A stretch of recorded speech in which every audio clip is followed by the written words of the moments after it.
Hello, this is Angela, and you're watching or listening to the podcast Why You Do What You Do. The podcast that talks about human development and psychology to try and help you figure out maybe a little bit more about why you do what you do. And last time, we were talking about does televised violence lead to aggression? And my experience is that it does. But we're going to take up on that again. Experimental and longitudinal studies support a causal relationship between watching televised violence and acting aggressively. And like I said, when we changed over to watching a show, thanks to a friend of mine who came over with her kids and she allowed this, we went from, the educational programs to the more popular mainstream programs. And my children's violent tendencies did increase. Children, especially those whose parents use harsh discipline, are more vulnerable than adults to the influence of televised violence. Because, if the parents are spanking you already and you're seeing this violence going on the TV, then in your mind it's okay. It's an acceptable form of, expressing yourself. And it's not, so that's a shame that is happening, in society. Classical social learning research suggests that children imitate film models even more than live ones because there's someone that they look up to, a hero, if you will, a role model, if you will. So if this person that they look up to is doing this, then they're more likely to do it too. The influence is stronger if the child believes the violence on the screen is real, and young children might believe that. I remember my oldest child, when he was 4 years old, my father and uncle had on a shoot 'em up program. And a guy that was talking to these people got shot and fell into the street. And my oldest son was like, oh, is he dead? Did they kill him? And I could tell just, he emotionally believed that was real. So I was like, oh, honey, that's not real. That's just movie magic. That's a play. They're play acting. That's not real. And I tried to explain it to him, and he's like, oh, okay. And he was relieved. You could tell that, this horrible thing did not really happen. So children sometimes have a problem with knowing what is real and what is make-believe. So it's your job to explain that to them.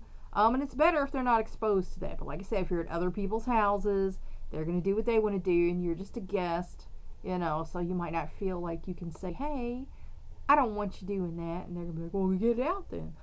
So, and even though that might be an option, sometimes with family, we don't want to do that. So, if they identify with the violent character and watches without parental supervision. So see, if I wasn't there that day to say, no, that's not real, he might not have gotten that information because, my father and uncle were not the most explanative people in the world. When children see televised violence, they may absorb the values depicted and come to view aggression as acceptable behavior because children learn where they live. If they're seeing it, they believe it. Most programs glorify and glamorize violence, and they do. If you think about the late 80s and 90s where, the whole gang and thugs and all that, and why? Because, they thought that would get them something they wanted, money or, street cred, prestige, whatever. But really, it just puts you in a grave, sometimes before you even hit 20 years old. In 73% of violent scenes, perpetrators go unpunished. In 47%, victims go unharmed, suggesting that violence has no unpleasant consequences. So in some of the cartoons that were really violent back in the day, they would just beat this person senseless to a pulp, and then they would jump right back up and be fine. So that shows the child that, oh, I could do that and they'll be fine, and that's not true, as we know. As adults, we know that's not true, but small children don't know that. Children who see both heroes and villains on television getting what they want through violence are likely to conclude that violence is an effective way to resolve conflict. And that's a problem we have in the world today, because there are a lot of adults who think violence is the way to resolve conflict, and it's not. What it shows is that you're not mature enough to use your words and your brain to resolve conflict. You have to resort to violence. They may become less sensitive to the pain it causes because, they don't care. They're getting their way. They don't care if they hurt somebody else. So it's a vicious cycle. They get rewarded for being violent, so they continue to be more violent. They may learn to take violence for granted and may be less likely to intervene when they see it, because they figure, oh, well, there's a kid getting beat up. He must have done something to deserve it, or that kid's getting something he wants or whatever. So, they just walk on by. Well, who cares? It's not my business.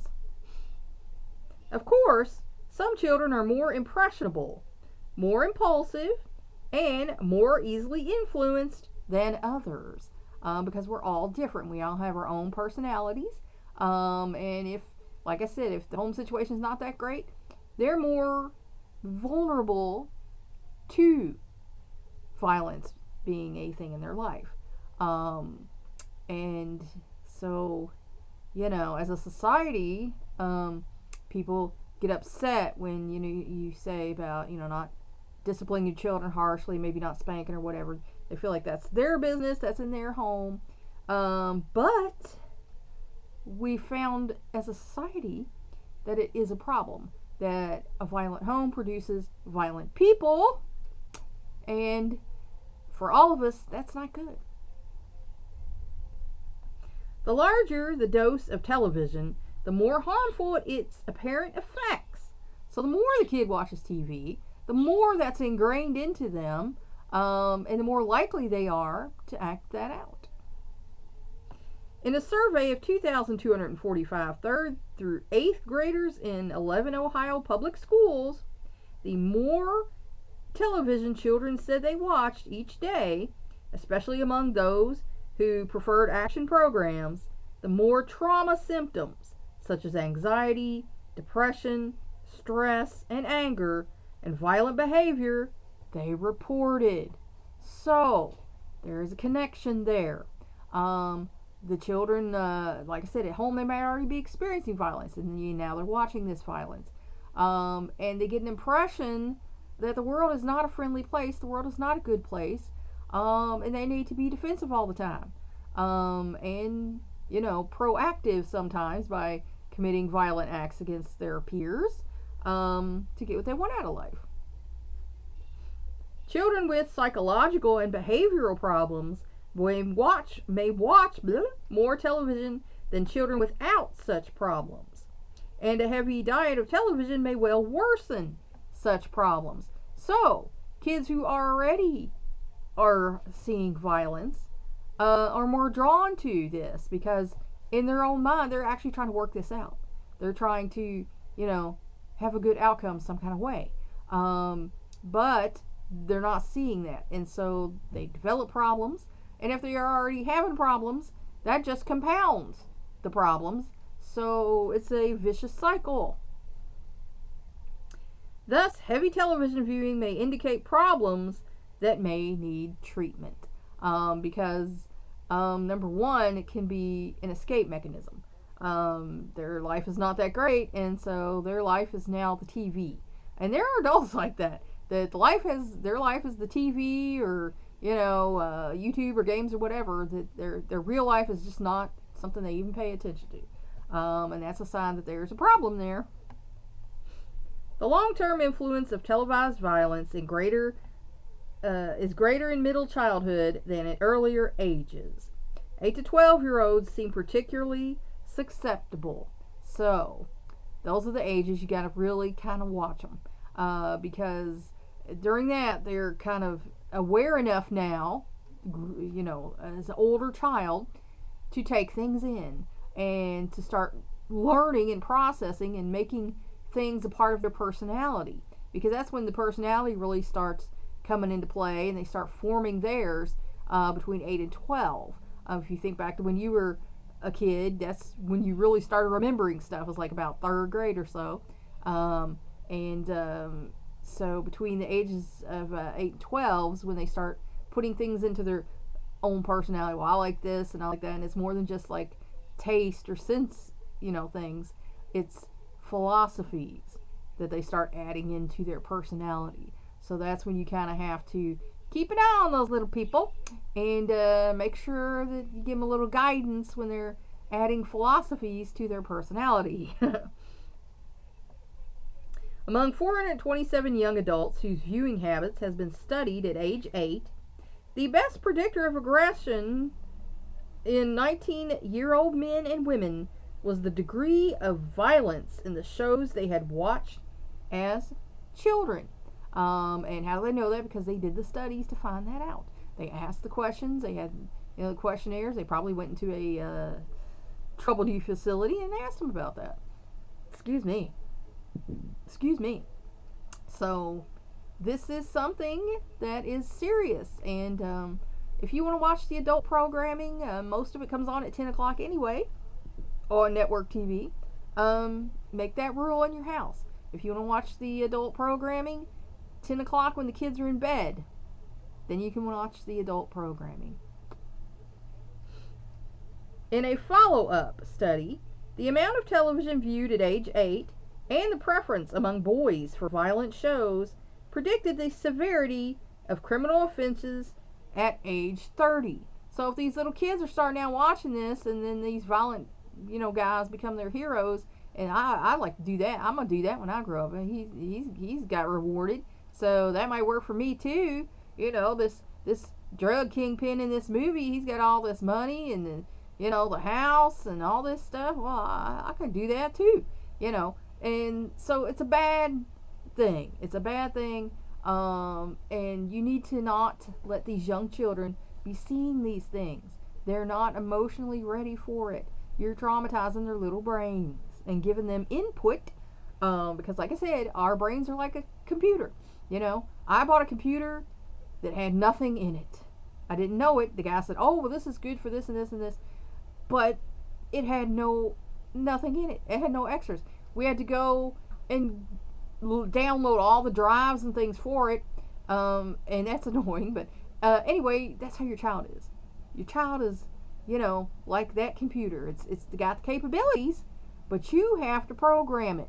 You have to put the information in there that it's going to use to do things. So if you're putting bad information, you're going to get a bad outcome.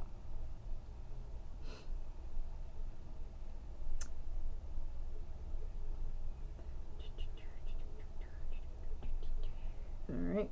Aggressiveness can be reduced by cutting down on television use. In one intervention, 3rd and 4th graders who received a 6-month curriculum geared at motivating them to monitor and reduce the time they spent on television, video games, and videotapes. Well, we don't really have those anymore. Shows significant decrease in peer-rated aggression as compared with a control group who did not participate in the program. So see, it can be curbed. It can be changed. And that's important that we do that. Oh my. As the adults in their lives, because that's our job. Aggression becomes bullying when it is deliberately, persistently directed against a particular target. And one of my sons had a little problem with this. He was developing some bullying things, and so I stepped in and said, yeah, we're not going to do this. I'm not cool with this, and I'm seeing that it's a problem and it needs to stop. And he was grounded a lot. He had a lot of 2-week groundings, and come home, you're going to lay in the bed and do your homework, and then that's it. So he kind of got with the program later on. He became a very nice, sociable person, and that's good.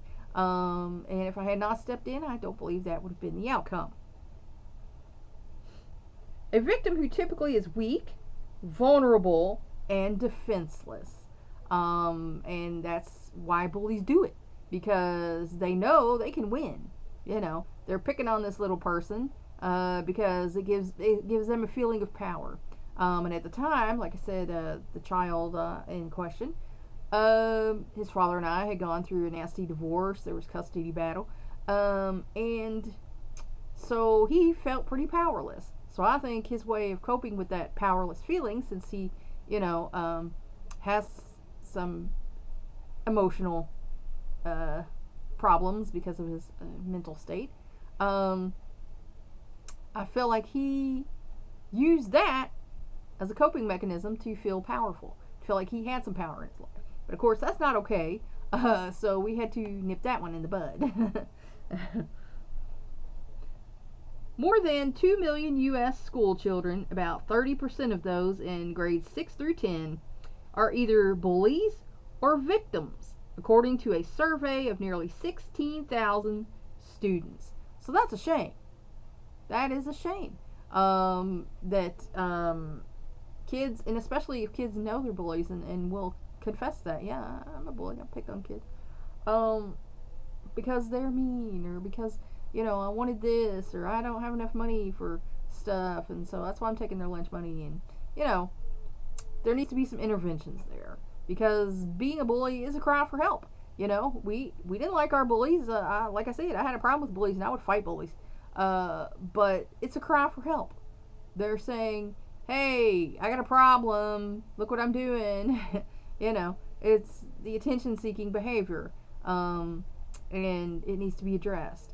And, the victims are not going to have a great outcome in their life because they're the victims of these bullies. So that's damaging their self-esteem, their self-worth, and their faith in the world as being a safe place they can navigate.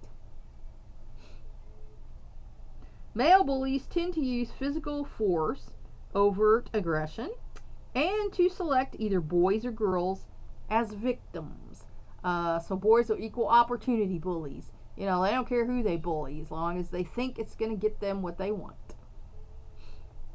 Female bullies may use verbal or psychological means, relational aggression, and are more likely to victimize other girls because for them, it's usually about a popularity or status thing, or maybe a love interest thing. So with them, it's actually much more personal than it is with boys. Boys have an end goal in mind. Girls just want to make themselves feel better.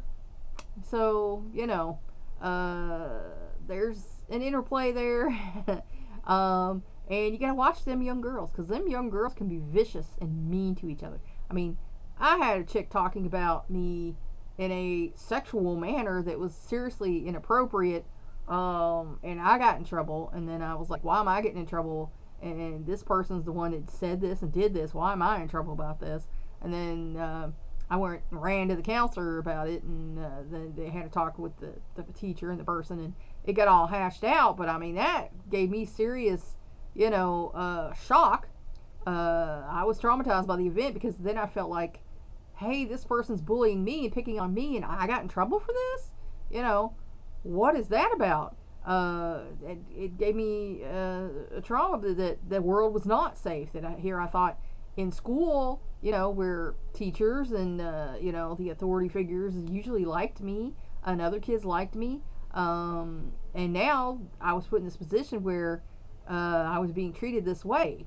And then the teacher who did that admitted to me that she had a problem with popular girls in school, and she thought maybe that was what I was being mean to them, and that's why they were. And I'm like, no, not at all. So people have their own issues. So if your child is in a situation where this is going on, and you feel like maybe the adults surrounding this are not understanding it, it's certainly within your right to step in, intervene, and say, hey, I want a meeting with you to discuss this, because that's your job. I've had people at my kids' schools, they knew Miss Coleman. You can ask any of them. But I was advocating for my child, and that's what a good parent does. You advocate for your child, because they're a child and they can't do that for themselves. A child shouldn't have to be having arguments with teachers and counselors and principals and vice principals. That's a parent's job. That adult should not be doing that. Now, I told my kids when they went to school, I said, you're going to run across some petty tyrants. There are teachers, counselors, vice principals, principals who think they are the god of their little world, and they're going to run it the way they want to. And if you come up against that and they're doing something that you don't feel is right and, mean to you basically, let me know. And they did. And then Miss Coleman would call and say, hey, my son just told me this. What's the deal? And then, like my youngest son's high school, he was an ECE student. We had an IEP. He was allowed more time. He was allowed to scribe because he has dysgraphia. Not only was he turning stuff backwards, he's turning it upside down. He had a serious problem with reading and writing. So I had a discussion with them. Didn't go well. Took it to the principal. That didn't go well. Took it to the school board. The school board got involved and apologized to me that even happened, because they said that should have never happened with an ECE kid that has an IEP. It never should have happened. The school board got involved, and then the principal comes back at me like, oh, well, I think there's just a serious misunderstanding here, and I'm like, no, because the school board agreed with me. Oh, well, in our school, blah, blah, blah. So I was like, okay. So Miss Coleman called the state. Talk to the state people. State people came. Oh, you're doing... Miss Coleman called the feds. Miss Coleman called the Federal Department of Exceptional Child Education, and the educational department had to go through several people to get to the right person I need to talk to. But I did it. And then they come down. And then, finally, it took to that point, the principal and vice principal, you called the feds? Oh my God, why would you do that to us? Basically, because you're coming against my child's constitutional rights. Hello?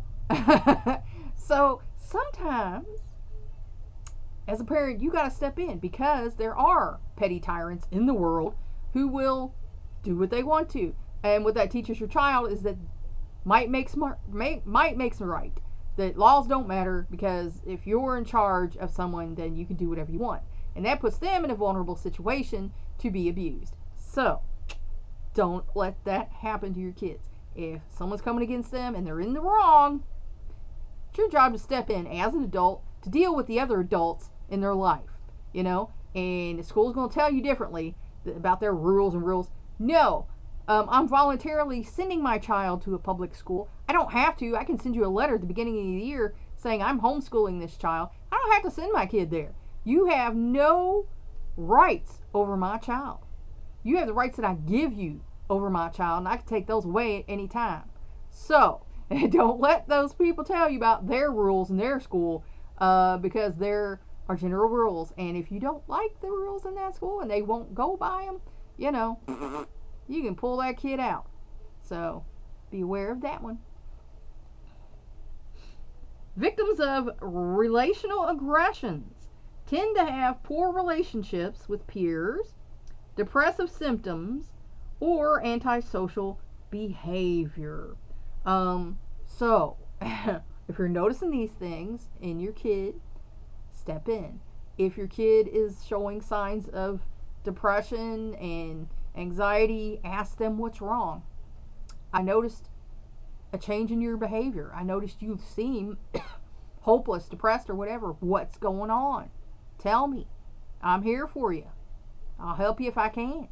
And they'll tell you. Kids want to be okay. Like I said, all of us like our homeostasis. We want to be okay. So if you get involved, you can help them. Children who, perhaps because of unsupportive family backgrounds, are highly sensitive to relational aggression tend to be victimized again and again. And that's a dang shame. It's almost like they put out a vibe. If the kid's being abused at home, it's almost like they put out a vibe that the other kids pick up on, and maybe, there's talk about pheromones, and cortisol that your body gives out that, makes you get fat. But it also is a stress hormone, and some people believe that, they just pick up on that. Like a predator can sense the fear in an animal, that it's prey. And bullies can pick up on that, and then, it goes from victimization at home to victimization at school, and on through life. And that's a shame, and you need to stop that. That's why I advocate for women, self-defense classes, to give you some, sense of I can take care of myself. If someone comes at me, I'm gonna do whatever it takes. I can stab him in the eye with a key. I can, carry a rape whistle. Which I do. And teach them how to defend themselves. And that gives them a sense of capability, and confidence that I don't have to be a victim. If someone attacks me, I don't want to hurt you, but I will. And we can build them up. And there's all kinds of classes at martial arts places, karate schools, for children, to teach children how to defend themselves. And usually once a kid beats up a bully, they tend to leave them alone because word goes, oh, so and so kicked so and so's butt. Really? Oh my God! And word gets around and it stops. But more than that, it teaches them self-efficacy, and they earn belts, or badges or whatever. And it gives them a sense of pride in themselves. So it builds them up, whereas other people have been always tearing them down. So, my middle one took, karate for a while. And, we kind of taught the younger one a little bit of, boxing and, self-defense because he got picked on for a while. But that's just part of life. There are going to be people in our lives who aren't exactly going to be nice to us and are going to try and bully us. But if you stand up to them, it will stop.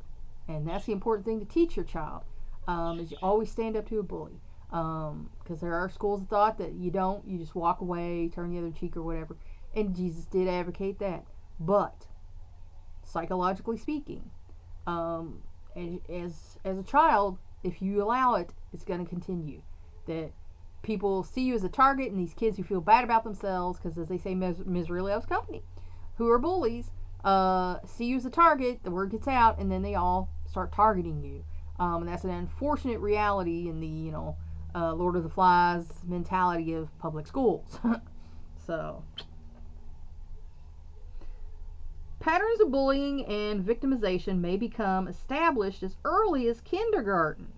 So, kids who are going to bully might see the little weak kid as early as kindergarten and decide that's the target I'm going to pick on. They're weak and defenseless and meek and mild. I'm going to target that one.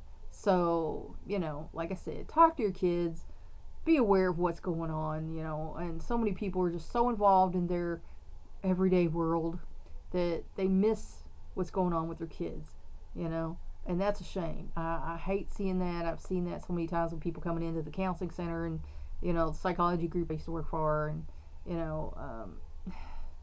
you got to be there for your kids because you're the only one who will be. You're the parent. It's your job to be the buffer between them and the world. It's your job. And if you don't want that job, give your kids to someone who will take the job. That's just putting that out there. As tentative peer groups form, children initially direct aggression at various targets because they're feeling it out. They're seeing who will let me pick on them. Because like I said, bullies, they're wanting to be top dog, and they feel bad about themselves. They're going to make you feel bad too. Aggressors soon get to know which children make the easiest marks and focus their aggression on them. So like I said, if you fight back, you're not an easy mark. And you're going to get targeted. And, in the adult world, that's all good and well, turn the other cheek. But like I said, in the kid world, you'll get trashed. You will get destroyed. I mean, I saw little kids who never fought back and just got beat up on all their lives when I was going to school. And that's a damn shame. And like I said, that's why me, as a child with anger issues anyway, decided, well, this kid won't fight the bully, but I will. I'll fight the bully for them. I'll kick their butt. So, I had my own unique approach to kids who were not defending themselves. And it wasn't the best, but it was because I had my own oppressed anger, and I couldn't beat up the adults in my life who were causing me these problems. So I saw the bully as a, you know, surrogate for the people I couldn't beat up. I could try and beat that bully up for sure. And, you know, that was not a good situation for me. But it's how I dealt with things in my life. So you see, there's maladaptive habits that we develop based on what we come up with.